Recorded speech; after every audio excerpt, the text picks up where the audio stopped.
లొడక బజార్లో వరదలతో 15 ఇళ్ళు పుల్లకన్నవారి వీధిలో వరదలో చిక్కుకున్నందువలన ఈ వార్డు యువత మొత్తం ప్రతి ఇంట్లోకి వెళ్ళి వాళ్ళ సహాయ సహకారాలు అందరికీ అందిస్తూ తిరుగుతూ ఉన్నారు.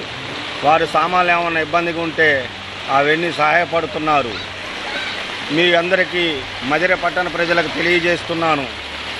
లొడక బజారు కాలువ ముంచెత్తి నాళాలన్నీ ఆక్రమించటం వలన ఈ నీళ్ళన్నీ రోడ్డు మీద విపరీతంగా వస్తున్నాయని తెలియజేస్తున్నాను.